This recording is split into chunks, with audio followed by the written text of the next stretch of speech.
મને એટલી ખબર છે કે અહીંયા જેટલા આવ્યા એમાંથી બધાય હનુમાન ચાલીસા તો સાંભળી જ હશે. રેડી ને? બધાય સાંભળી અને વાંચી પણ હશે ને? તો હનુમાન ચાલીસા આપણે વાંચવી છીએ, સાંભળવી છીએ, પણ એની રચના કેવી રીતે થઈ એ તો તમને ખબર નથી. તો હાલો હું તમને કહું કે હનુમાન ચાલીસાની રચના કોણે કરી હતી અને કેવી રીતે થઈ. હનુમાન ચાલીસાની રચના તુલસીદાસજીએ કરી હતી. તુલસીદાસજી આ ધરતીની ઉપર 132 વર્ષ જીવ્યા. રામનો સાક્ષાત્કાર આ મહાપુરુષને એક દિવસ તુલસીદાસજી દિલ્હી કે કાશી વચ્ચેથી આમ નીકળતા હશે, એમાં એક વૃદ્ધ સ્ત્રી ખોળો પાથરી અને પગે લાગી. એટલે તરત તુલસીદાસજીએ બંને હાથ માથે મૂકી અને એટલા જ આશીર્વાદ આપ્યા કે અખંડ સૌભાગ્યવતી ભવા.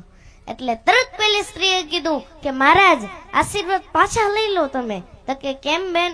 તો કે તમે અખંડ સૌભાગ્યવતીના આશીર્વાદ આપ્યા અને મારો ધણી હજી હમણાં જ મરી ગયો છે, આખું ગામ ભેગું થયું છે તેને બાળી જવા માટે, પણ તમે આવ્યા છો એમ સાંભળી અને તમને પગે લાગવા માટે આવી. એટલે ત્યારે તુલસીદાસજીએ ખાલી એટલું જ બોલ્યા કે મારા મોઢામાંથી નીકળેલો શબ્દ કોઈ દાડો ખોટો ન પડે, હાલ તારા ઘરે. તુલસીદાસજી આવ્યા એના ઘરે, આખું ગામ ભેગું થયેલું અને ઓલાને હુવડાવેલું, તૈયાર કરેલો નનામીમાં બાંધવા માટે. એટલે પછી તુલસીદાસજીએ કીધું કે બધાય ફરતા બેહી અને ધૂન બોલો. એટલે બધાય ફરતા બેહી તુલસીદાસજી એના મસ્તક ઉપર હાથ મૂકી અને રામ નામની ધૂન બોલ્યા. અને જેવું તુલસીદાસજીએ રામ નામનું ભજન કર્યું અને ઓલો માણા મરી ગયો તો એ બગાસું ખાઈને બેઠો થયો અને બધાને જય શ્રી રામ કીધા. અને આ વાત વાયુ વેગે આખા શહેરમાં ફેલાણી. અને ઈ વખતે દિલ્હીનો રાજા અકબર શહેનશાહ હતો. અને ઈ વખતે એના એક મંત્રી ટોડરમલ વિદ્ર મંત્રી હતા અને એમના એક બીજા મંત્રી મુસ્લિમ રહેમલ ખાન કૃષ્ણના ઉપાસક હતા અને બધાય તુલસીદાસજીના સેવકો હતા. એટલે એને અકબરને કીધું કે महाराज हमारे राज्य में ऐसा एक साधु ऐसा एक फकीर है कि जो मुर्दों को भी जिंदा करता है. એટલે આ માણા હતા રાજા, એટલે એમને તરત ફરમાન કર્યું જાઓ तुलसीदास जी को दिल्ली दरबार में लेकर आओ. એટલે ઓલા બે ચાર સૈનિકો હતા એમના એ બધા ગયા. અને તુલસીદાસજી હતા ને સ્વાભિમાની સાધુ હતા અને તુલસીદાસજીએ સ્પષ્ટ શબ્દોમાં ના પાડી દીધી કે મેં દિલ્હી દરબાર में आ नहीं सकता, मुझे दिल्ली दरबार की कोई आवश्यकता नहीं. હવે ઓલા બધા બે ત્રણ જણા ભેગા આવ્યા હતા, એને કીધું કે મહારાજ દિલ્હી દરબારમાં આવા આટલું લોકો લાઈન લગાડે છે ને તમને સામેથી આમંત્રણ શહેનશાહનું. એટલે પછી તુલસીદાસજીએ ના પાડી દીધી. એટલે ઓલા બધા ગયા. હવે આ તો ભાઈ રાજા માણા, એટલે મહારાજે આદેશ કરી દીધો અકબરે કે જાઓ तुलसीदासजी को पकड़ के ले आओ. હવે આ તો ભાઈ રાજા માણા ગમે એવો આદેશ કરે. અને આપણા કાઠિયાવાડમાં એક કહેવત જ છે, રાજા વાજાને, એટલે જોરથી બોલો ને, રાજા વાજાને.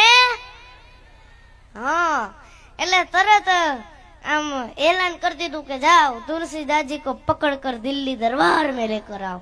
હવે પાછા ગયા ઓલા બધા તુલસીદાસજીને પકડીને લાવવામાં આવ્યા. અને પછી તુલસીદાસજીએ કીધું કે બોલિए शहंशाह क्यों मुझे दरबार में बुलाया. એટલે અકબરે કીધું કે मैंने सुना है कि आप चमत्कार करते हैं, मुर्दों को जिंदा करते हैं, राम से बात करते हैं. हमें भी इच्छा हो गई है कि आप हमें कुछ चमत्कार करके दिखाओ. એટલે તુલસીદાસજીએ કીધું કે જો ભાઈ હું કઈ ચમત્કાર દેખાડવા વાળો જાદુગર કે તાંત્રિક નથી કે આમ ફટ કરીને આમ કરી નાખું. હું તો રામનો દાસનો દાસ છું. હવે આ તો ભાઈ રાજા માણા, મેં કીધું એમ જ તે.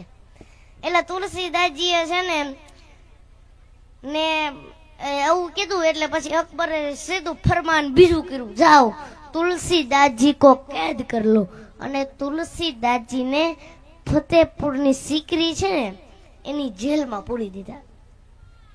અને જેનો ગુરુ હનુમાન હોય, જેનો બાપ સમર્થ રઘુવીર હોય, જેના રોમે રોમમાં રામ હોય, અને પછી તુલસીદાસજીના અંતરમાંથી જે શબ્દો નીકળ્યા એ 40 ચોપાઈને તુલસીદાસજી હનુમાન ચાલીસા નામ આપ્યું.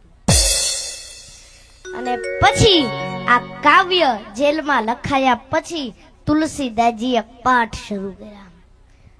અને હજી તો આ એમના પાઠ 100 પૂરા થયા નતા તુલસીદાસજીના, તા તો દિલ્હીની અંદર ચમત્કાર થયો. હવે હજારો નહીં લાખોની સંખ્યામાં વાંદરાઓ આવી પડ્યા. હવે 2 વાંદરા આપણી પાછળ પડી ગયા તો આપણી દશા શું થાય કયો? હવે 2 વાંદરા આપણી પાછળ પડી ગયા તો આપણી દશા શું થાય? આ તો હજારો નહીં લાખોની સંખ્યામાં વાંદરાઓ ઉભા પછી બાજુ નકરા વાંદરાઓ અને આખી દિલ્હીને ધમરોળી નાખી. એના પોલીસ, એના સૈનિકો, એના તોપ ગોળા કાંઈ કામ ન લાગ્યું.